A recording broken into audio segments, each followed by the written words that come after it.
Remember when former President Barack Obama made this promise about the prisoners in the Iranian swap deal? These individuals were not charged with terrorism or any violent offenses.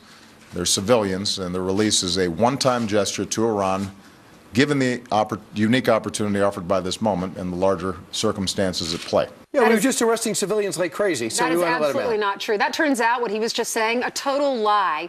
And they were a potential threat, these individuals, to national security. They just asked the people doing the investigating. So how did this previous administration get away with this? Here to weigh in, who's had a chance to digest the documents last night, Fox News senior judicial analyst Andrew Napolitano. Judge, are we overstating when we say the president was not being forthright in that statement? We are not overstating it at all. These were not civilians who were arrested for political crimes. These were this is his own Justice Department.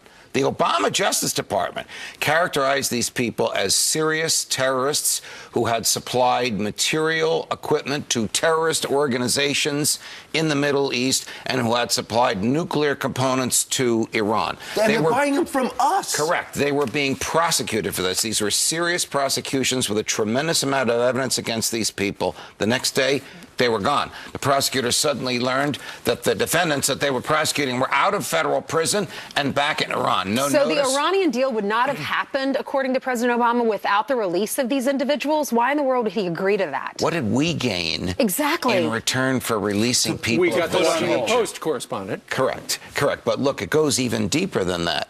It goes to the involvement of Hillary Clinton when she was Secretary of State and was facilitating American dealers to deliver arms through a circuitous route, not directly, that ended up in the hands of what she called militias and what the CIA told her were terrorist organizations on the ground in Libya. Right. And one of those guys was prosecuted in the U.S., and when his lawyers threatened to call Mrs. Clinton as defense counsel, the Justice Department, the Obama Justice Department, dismissed the indictment. Well, that's the case of Mark Turi. He's the fellow correct. who, I mean, you look at Benghazi. What ultimately were they doing at Benghazi? Were they gathering up guns? Were they giving out guns? He wanted to call Hillary Clinton on the stand as Secretary of State. Hey, did you order that? Brian, this is all connected.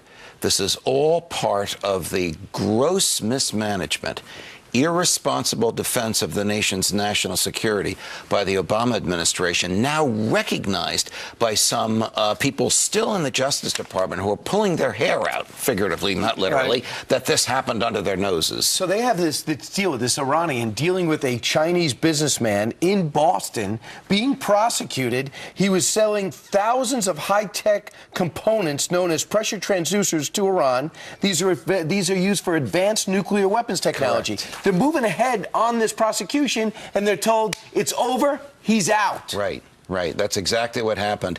And the president materially misled the American public and probably the Congress as well by not revealing the nature and extent of the crimes with which these people that he had agreed to release had been charged, the volume of evidence against them, the certainty of the prosecutor's intent that these guys would be prosecuted and convicted, and the danger that they posed and now continue to pose because they're free to the American public and to peace and security in the This Middle East. information was not supposed to be released. No. If Hillary Clinton were president, I wonder if it would have been. I'm talking to the author of this column, the 20 pages on Politico, on radio, and Politico turns on this Obama administration. That's significant. It's very, very telling, Brian. And What I time think is a lot that more going is on? going to come out. All right. 10 o'clock. Judge, thank you very much. You're welcome.